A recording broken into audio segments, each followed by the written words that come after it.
अस्सलामुअलैकुम वरहमतुल्लाहि वबरकातुहू। नाज़रीन, उम्मीद करता हूँ आप सब खैरियत आफियत के साथ होंगे। आइए इंशाअल्लाह अज़्ज़ा वजल आज की इस वीडियो में उर्दू किताब जन्नती ज़ेवर का पार्ट नंबर 134 पढ़ेंगे। और चूँकि आज का जो पार्ट है यानी आज का जो सबक है वो बहुत ही ज़्यादा इम्पोर्टेंट है, जिसका ताल्लुक़ हर हफ्ते में एक दिन आता है उससे है। यानी महीने में ये दिन 4 बार आता है, जिसको हम सब जुमुआ कहते हैं। ठीक है, बहुत सारे इसको गलत भी बोलते हैं, जुम्मा जुम्मा।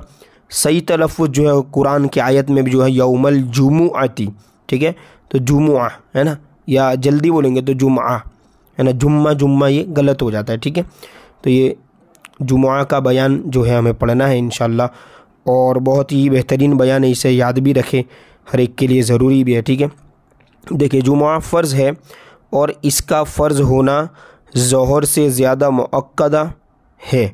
इसका मुनकिर यानी इनकार करने वाला काफिर है, यानी जो कहे जुमा नहीं, मतलब ये जानबूझकर कहे तो वो काफिर है। ठीक है, इनकार करना।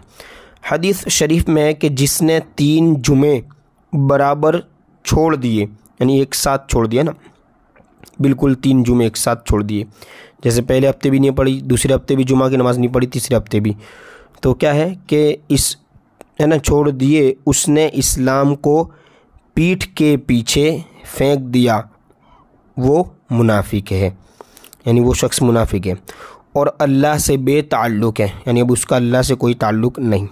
मसला, जुमा फ़र्ज़ होने के लिए मुंदरजा ज़ैल 11 शर्तें हैं।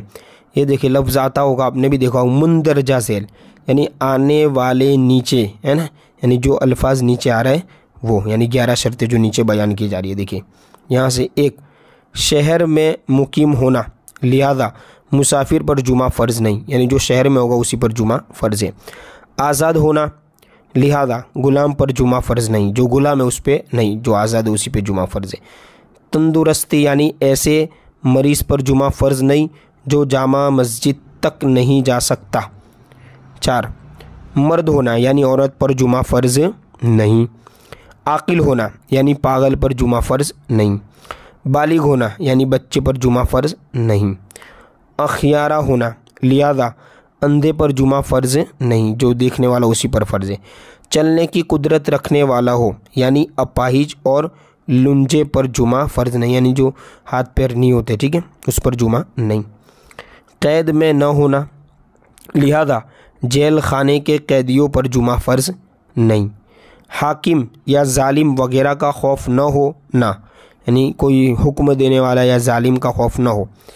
ठीक है, इसी तरह बारिश का, आंधी है ना, का इस कदर ज़्यादा न होना जिससे नुकसान का कभी अंदेशा हो, यानी अगर बारिश वगैरह इतनी है कि नुकसान का अंदेशा है तो जुमा फ़र्ज़ नहीं, लेकिन कम है, नुकसान नहीं होगा तो फिर उस पर जुमा फ़र्ज़ है। इसी तरह आगे देखिए, जिन लोगों पर जुमा फ़र्ज़ नहीं, मसलन मुसाफिर और अंधे वगैरह, अगर ये लोग जुमा पढ़ें तो उनकी नमाज जुमा सही होगी, यानी ज़ोहर की नमाज इन लोगों के ज़िम्मे से साकित हो जाएगी, यानी उठ जाएगी। 1, जुमा जायज़ होने के लिए 6 शर्तें हैं, यानी इनमें से एक भी अगर नहीं पाई गई तो जुमा अदा होगा ही नहीं। अब ये बहुत इम्पोर्टेंट है ना, पहली शर्त है ना, कंडीशन है, ये होना ज़रूरी है। देखिए, जुमा जायज़ होने की पहली शर्त शहर या है ना शहरी ज़रूरियात से ताल्लुक़ रखने वाली जगह होना है। शरीयत में शहर से मुराद वो आबादी है कि जिसमें मुतअद्दिद सड़कें, अलग अलग सड़कें, ठीक है, गलियाँ और बाज़ार हो, और वो ज़िला या तहसील का शहर या कस्बा हो कि उसके मुताल्लिक देहात गिने जाते हो, तो वो शहर है। ठीक है, और देहात यानी गांव उसके मुताल्लिक, यानी उसके तहत गांव आते हो, है ना। अगर ज़िला या तहसील न हो तो ज़िला या तहसील जैसी बस्ती हो, यानी अगर वो ज़िला नहीं है या तहसील भी नहीं है, तालुका नहीं है, लेकिन गिनी जाती है। ठीक है, जुमा जायज़ होने के लिए ऐसी बस्ती का होना शर्त है, लिहाजा छोटे छोटे गांव में जुमा नहीं पढ़ना चाहिए, बल्कि उन लोगों को रोज़ाना की तरह ज़ोहर की नमाज जमात से पढ़नी चाहिए।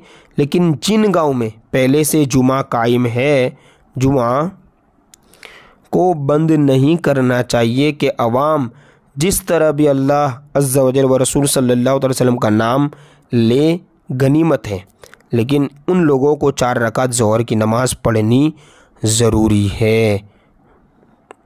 देखें, दूसरी शर्त यह है कि बादशाह इस्लाम या इसका नायब जुमा कायम करे, और अगर वहाँ इस्लामी हुकूमत न हो तो सबसे बड़ा सुन्नी सहीहुल अकीदा आलिम दीन इस शहर का जुमा कायम करे। जैसा हमारा इंडिया ये इस्लामी हुकूमत नहीं है ना, यहाँ पर राज जो है वो गैरों का चलता है, तो यहाँ पर ये मसला फिट होगा। बगैर इसकी इजाज़त के जुमा कायम नहीं हो सकता, यानी सुन्नी आलिम। और अगर ये भी न हो तो आम लोग जिसको इमाम बनाए वो जुमा कायम करे। हर शख्स को ये हक नहीं कि जब चाहे जुमा कायम करे। इसी तरह देखिए, तीसरी शर्त ज़ोहर का वक्त होना है।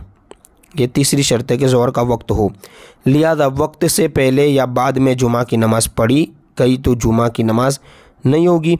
और अगर जुमा की नमाज़ पढ़ते पढ़ते असर का वक्त शुरू हो गया तो जुमा बातिल हो गया।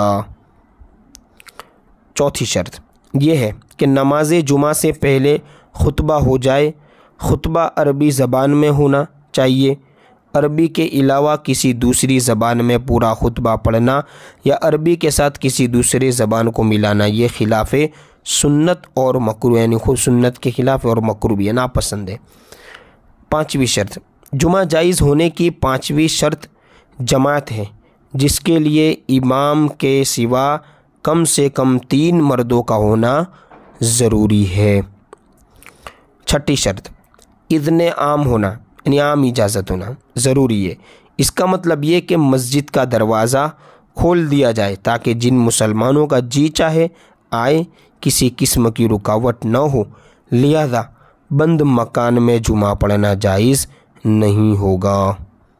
अब इंशाअल्लाह अज़्ज़ा वजल पार्ट नंबर 135 में नमाज ईदैन का बयान, जो ईदैन यानी 2 ईद आती है ना, एक ईद उल फित्र और एक ईद उल अज़हा, तो ये दोनों नमाज ईद का बयान इंशाअल्लाह पार्ट नंबर 135 से पढ़ेंगे।